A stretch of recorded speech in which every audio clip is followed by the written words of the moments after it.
Good evening. Tonight we are going to discuss another thing you can do on your path to leading a Wiccan life, an actual practical step you can take. So we have talked about choosing your altar and choosing an altar cloth.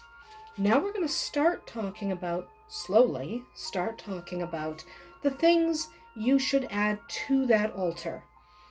And one of the very first things you should add to your altar is a representation of the goddess and the god, or the goddess or the god, depending on how you've decided to set up your altar.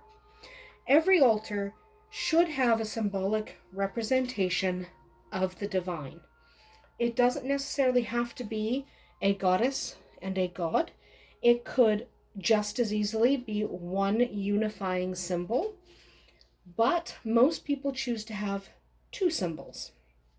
So, choose an item to represent both the goddess and the god. One symbol per, or one symbol for both. The goddess symbol should be on the left half of your altar. So, on this side. The god symbol should be on the right. There are a variety of items you might like to use as goddess and god symbols on your altar. You might choose to use pictures or images like so. Now this is of the goddess Bridget, but you can, of course, use a representation of any god or goddess you like. Anything that makes sense to you. So in this case, it's a beautiful pencil drawing of a goddess that is near and dear to my heart. So you can use something like that. You can use more mundane objects. Maybe you might want to use acorns for the god or seashells for the goddess. Maybe you like statues of animals. You might choose something like a dolphin for the goddess or a wolf for the god. Maybe you like things that have a little more personality, something like this. Miniatures, statues, things like that. You could use this for the goddess. You could find a complementary one for the god.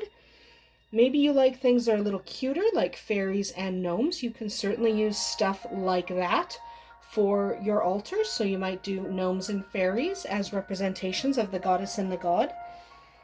You can go online and find a great variety of things.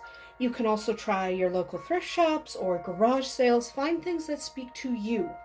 They don't have to necessarily be pagan items. They can be items that have been in your family for generations or something you've found at a roadside farmer's market. You can use flowers, you can use plants, you can use stones, anything you can think of, you can use. So spend some time thinking about what you might want to use as you formulate your altar, what works for you. And remember, it's okay to change your mind.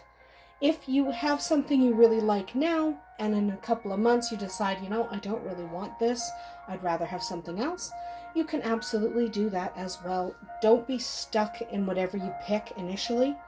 Essentially, you just want something that speaks to you, that represents the goddess and the god, and makes you feel like those things belong on your altar. So spend some time, decide what you want to use to represent the goddess and the god on your altar, and then place the goddess on the right, the god on the left. The exact orientation will be up to you, but those kind of things work wonderfully. Use what works for you, though. You might come up with something unique that I haven't addressed here, and that is fine as well. So select your god and goddess symbols and place them on your altar before you move on and add more things to your altar. Get your god and goddess symbol set up before you do anything else. Now that is enough for us tonight. We will come back next week with yet another video. Blessed be.